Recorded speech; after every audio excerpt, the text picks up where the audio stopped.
ಭಗೀರಥ ಈಗಾಗಲೇ ಬಿಡುಗಡೆ ಆಗಿದೆ, ಯಶಸ್ಸನ್ನು ಕಾಣ್ತಾ ಇದೆ. ಎಲ್ಲದಕ್ಕಿಂತ ಮುಖ್ಯವಾಗಿ ರಾಜ್ಯಾದ್ಯಂತ ರಿಲೀಸ್ ಆಗಿದೆ. ಆಲ್ಮೋಸ್ಟ್ 95 ಥಿಯೇಟ್ರ್ ಅಂತ ಹೇಳ್ಬೋದು.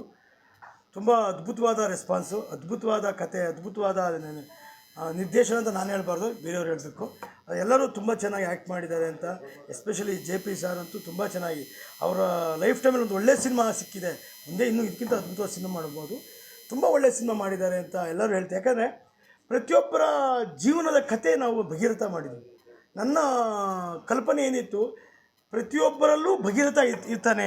ಅಂದರೆ ನಾವೇನಾದ್ರು ಒಂದು ಡೆಸ್ಟಿನೇಷನ್ನು, ಒಂದು ಗುರಿನೋ ಒಂದು ಗುರಿ ಮುಟ್ಟಬೇಕಾದ್ರೆ ನಾವು ಪ್ರಯತ್ನ ಪಡ್ತಾನೇ ಇರ್ತೀವಿ. 1 ಸರಿ, 2 ಸರಿ, 3 ಸರಿ, 4ನೇ ಸರಿ. ಎಷ್ಟೋ ಜನ SLCಯಲ್ಲಿ ಫೇಲ್ ಆಗಿರೋರು ಇವತ್ತು ದೇಶದ ಒಂದು ಗಣ್ಯ ಸ್ಥಾನದಲ್ಲಿದ್ದಾರೆ. ಅಂದರೆ ದಟ್ ಈಸ್ ಭಗೀರಥ ಪ್ರಯತ್ನ.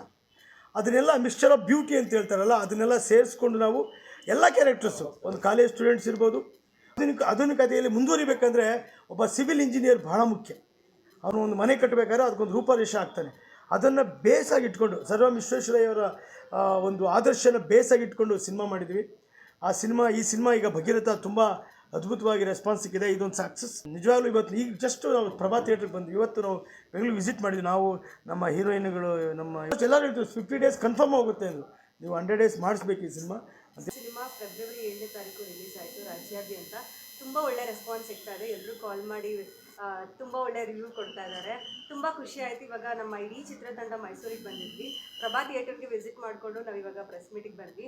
ಅಲ್ಲೂ ಕೂಡ ತುಂಬಾ ಚೆನ್ನಾಗಿತ್ತು ರೆಸ್ಪಾನ್ಸು. ಎಲ್ಲರೂ ಕೂಡ ಮೂವಿ ಸಕ್ಸಸ್ ಆಗಿದೆ ಅನ್ನೋದನ್ನು ನಮ್ಗೆ ಕಾಲ್ ಮಾಡಿ ಹೇಳ್ತಾ ಇದ್ದಾರೆ. ಆ್ಯಂಡ್ ನಮಗೂ ಕೂಡ ತುಂಬ ಖುಷಿ ಇದೆ. ಎಲ್ಲರೂ ಯಾರೆಲ್ಲ ಸಿನಿಮಾ ನೋಡಿಲ್ಲ ಹೋಗಿ ಸಿನಿಮಾನ ನೋಡಿ, ಖಂಡಿತವಾಗ್ಲೂ ಇಷ್ಟ ಆಗುತ್ತೆ ನಮ್ಮ ಭಗೀರಥ ಸಿನಿಮಾ. ಎಲ್ಲರೂ ಕೂಡ ಹೋಗಿ ನೋಡಿ ಅಂತ ಕೇಳ್ಕೊಳ್ಳೋಕೆ ಇಷ್ಟಪಡ್ತೀನಿ. Thank you. ತುಂಬ ಸಾಕಷ್ಟು ಸಿನಿಮಾಗಳು ನಾನು ಮಾಡಿದ್ದೀನಿ. ಅದರಲ್ಲಿ ಪ್ರಿಯವಾದ ಸಿನಿಮಾ ಅಂದರೆ ಭಗೀರಥ ಸಿನಿಮಾ. ಒಂದು ಸ್ಪೆಷಲ್ ಸಾಂಗ್ ಮೂಲಕ ನಾನು ಬಂದ್ರೂ ಇಡೀ ಸಿನಿಮಾ ನನ್ನ ಸಿನಿಮಾ. ನಮ್ಮ director sir Ram Charan sir ಅವರಂತೂ ಅವ್ರ ಡೈರೆಕ್ಷನ್ ನಾನು ಯಾವಾಗಲೂ ಹೇಳ್ತಾ ಇದ್ದೀನಿ. ದೇವ ನಿರ್ಪ್ರಕಾಶ್ ಸರ್ ತುಂಬ ವಿಭಿನ್ನವಾಗಿ ಅಭಿನಯ ಮಾಡಿದ್ದಾರೆ. ಸೊ ಮೈಸೂರು ರೆಸ್ಪಾನ್ಸ್ ಅಂತೂ ಈಗ ತಾನೇ ನಾವು ಥಿಯೇಟರ್ ಮುಗಿಸಿ ಬಂದಿದ್ದೀವಿ.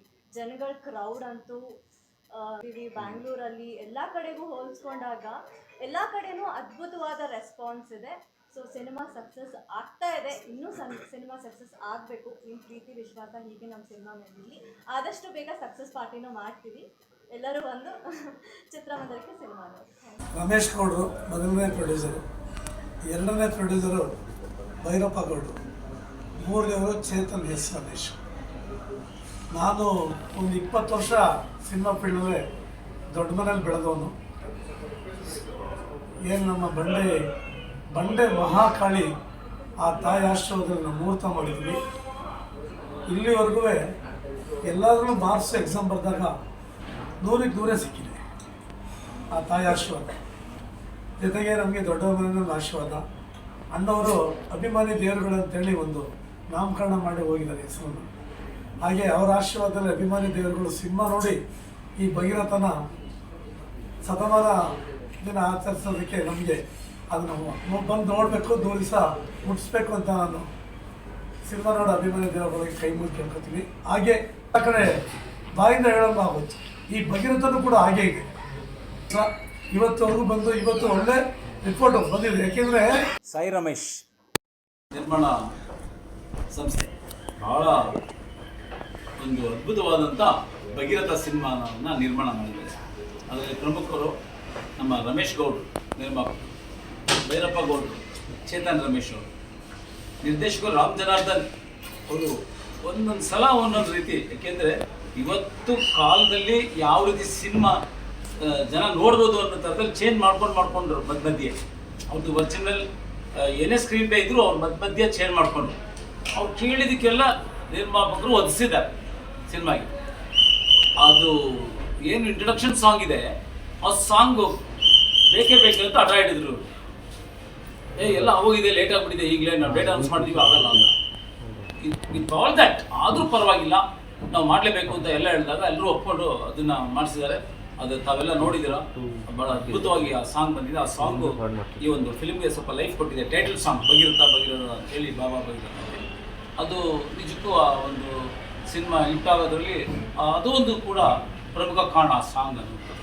ಈ ಪಿಕ್ಚರ್ ನೋಡಲೇಬೇಕಾಗತ್ತೆ. ಅವ್ರಿಗೆ ಸಂದೇಶ ಇದೆ.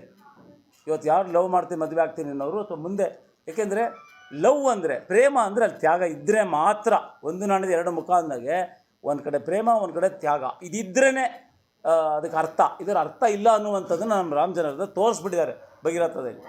ಮುಂದೆ ಯಾರೇ ಲವ್ ಮಾಡಬೇಕು ಅನ್ನೋರು ಜೀವನದಲ್ಲಿ ಮಾಡಬೇಕು ಅಂತಿದ್ದರೆ ಈ ಸಿನಿಮಾನ ಬಂದು ನೋಡಲೇಬೇಕಾಗತ್ತೆ. ಯಾಕೆಂದರೆ ಅದರಲ್ಲಿ ಭಾಳ ಉತ್ತಮವಾದಂಥ ಸಂದೇಶ ಇದೆ. ಜೊತೆಗೆ ಅದಷ್ಟೇ ಅಲ್ಲ, ಈಗ ನಮ್ಮ ಡೈರೆಕ್ಟರ್ ಹೇಳಿದ್ರು ಸರ್ ಎಂ ವಿಶ್ವೇಶ್ವರಯ್ಯ, ಅವ್ರನ್ನ ನಾವು ಮುಂದೆ ಇಟ್ಕೊಂಡು ಈ ಸಿನಿಮಾನ ನಾವು ಮಾಡಿದ್ದೀವಿ ಹೆಚ್ಚಾಗಿ ಅಂತ. ಸಿವಿಲ್ ಇಂಜಿನಿಯರ್ಸ್ದು ಅದು ಏನು ಅವರು ದೇಶ ಕಟ್ಟೋದ್ರಲ್ಲಿ ಅವ್ರ ಪಾತ್ರ ಏನಿದೆ, ಅವ್ರು ಯಾವ ರೀತಿ ಕಟ್ತಾರೆ, ಅವರು ಎಷ್ಟು ಶ್ರಮ ಇದೆ, ಪರಿಶ್ರಮ, ಅದಕ್ಕೆ ಸಂಬಂಧಪಟ್ಟಾಗ ಹೆಚ್ಚು ರೀತಿ ಒತ್ತು ಕೊಟ್ಟಿರೋದ್ರಿಂದ ಈ ಸಿನಿಮಾದಲ್ಲಿ ಪ್ರತಿಯೊಬ್ಬರು ಯಾರು ಟ್ಯಾಕ್ಸ್ ಕಟ್ತಾರೆ ಭಾರತ ದೇಶದಲ್ಲಿ. ಟ್ಯಾಕ್ಸ್ ಅಂದರೆ ಎಲ್ಲನೂ ಟ್ಯಾಕ್ಸೇ. ನಮ್ಮ ಕಂದಾಯ ಕಟ್ತೀವಿ, ಯಾವುದಕ್ಕೂ ಮನೆ ಕಂದಾಯ ಕಟ್ತೀವಿ, ನೀರು ಕಟ್ತೀವಿ, ಎಲೆಕ್ಟ್ರಿಸಿಟಿ ಕಟ್ತೀವಿ, ಜಿ ಎಸ್ ಟಿ. ಸೊ ಎಲ್ಲರೂ ಯಾರು ಟ್ಯಾಕ್ಸ್ ಕಟ್ತೀವಿ ಅವರೆಲ್ಲ ಸಿನಿಮಾ ನೋಡಬೇಕು. ಯಾಕೆ ನಮ್ಮ ಟ್ಯಾಕ್ಸ್ಗಳಲ್ಲಿ ನ್ಯಾಯ ಸಿಗ್ತಾ ಇದೆಯಾ, ಸರ್ಕಾರ ಸರಿಯಾಗಿ ಉಪಯೋಗಿಸ್ತಾ ಇದೆಯಾ ಟ್ಯಾಕ್ಸ್ ದುಡ್ಡನ್ನ, ಇಲ್ವಾ, ಏನು ಅನ್ನೋದು ಇದೆಲ್ಲ ವಿಚಾರ ಈ ಚಿತ್ರದಲ್ಲಿ ಇದೆ. ಚಿತ್ರ ಮೂಡಿ ಬಂದಿದೆ, ಏನೋ ನ್ಯಾಚುರಲ್ ನಡೀತಾ ಇದೆ ಅಂತ. ನಾವು ಎಲ್ರಿಗೂ ಒಬ್ಬೊಬ್ಬರಿಗೂ ಒಂದೊಂದು ರೀತಿಯಲ್ಲಿ ಉತ್ತಮ ಪ್ರತಿಕ್ರಿಯೆ ನೀಡ್ತಾ ಇದ್ದಾರೆ. ಸಿನಿಮಾ ಗೆದ್ದೇ ಬಿಟ್ಟಿದೆ ಅನ್ನುವಂಥದ್ದು ಎಲ್ಲರೂ ಹೇಳ್ತಾ ಇದ್ದಾರೆ. ಇನ್ನು ಮುಂದೆ ಗುಡ್ ನ್ಯೂಸ್ ಗಾಯತ್ರಿಯಿಂದನೇ ಈ ಕತೆ ಪ್ರಾರಂಭ ಆಗೋದು, ಅದು ಎಂಡ್ ಆಗೋದು ಕೂಡ ಅವರಿಂದನೇ ಆಗುತ್ತೆ. ಚಿತ್ರ ಕಲಾವಿದನಾಗಿ ತಮ್ಮಲ್ಲಿ ಪ್ರಾರ್ಥನೆ ಮಾಡ್ತೀನಿ, ನಮ್ಮ ಸಿನಿಮಾನ ಗೆಲ್ಸ್ಕೊಡಿ, ಇನ್ನೂ ಸ್ವಲ್ಪ ಹೆಚ್ಚಿನ ರೀತಿಯಲ್ಲಿ ಗೆಲ್ಸ್ಕೊಡಿ ಅಂತ ನಾನು ಮನವಿ ಮಾಡ್ತಾ ಇದ್ದೀನಿ. ಭರ್ಜರಿಯಾಗಿ ಬಿಡುಗಡೆಯಾಗುತ್ತಿದೆ. ಅಂತದೇನಿದೆ ಈ ಸಿನಿಮಾದಲ್ಲಿ?